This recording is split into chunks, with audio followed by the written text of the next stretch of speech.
Hi friends, welcome back to my channel. Friends, ఈరోజు నేను మీకు కొత్త విషయం చెప్పబోతున్నాను. ఫ్రెండ్స్, మనం వాట్సాప్లో మన ఫ్రెండ్స్ తోటి మెసేజ్లు చేస్తుంటాము.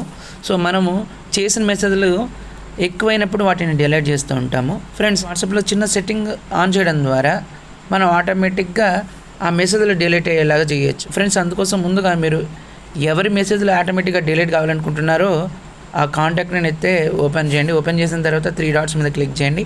సో ఇక్కడ డిసప్పేరింగ్ మెసేజెస్ అని ఉంటుంది. సో దాని మీద క్లిక్ చేయండి. క్లిక్ చేసిన తర్వాత మీకు మనకి ఇంటర్ఫేస్ అనేది ఇలా వస్తుంది. సో ఇక్కడ 24 అవర్స్, 7 డేస్, 90 డేస్లో మీకు నచ్చిన ఆప్షన్ని మీరు పెట్టుకోండి. సో నేను 24 అవర్స్ అయితే పెట్టుకుంటున్నాను. సో మీరు సెలెక్ట్ చేసుకున్న టైంకి ఆ మెసేజ్లు ఆటోమేటిక్గా డిలీట్ అయిపోతుంటాయి. ఫ్రెండ్స్, ఇక నా వీడియో నచ్చితే షేర్ చేయండి, లైక్ చేయండి, కామెంట్ చేయండి, సబ్స్క్రైబ్ చేయండి మాత్రం మర్చిపోవద్దు. సబ్స్క్రైబ్ చేసేటప్పుడు పక్కన ఉన్న బెల్ బటన్ యాక్టివేట్ చేయడం ద్వారా నేను పెట్టే వీడియోస్ అన్ని కూడా మీకు నోటిఫికేషన్ వస్తాయి. Thank you.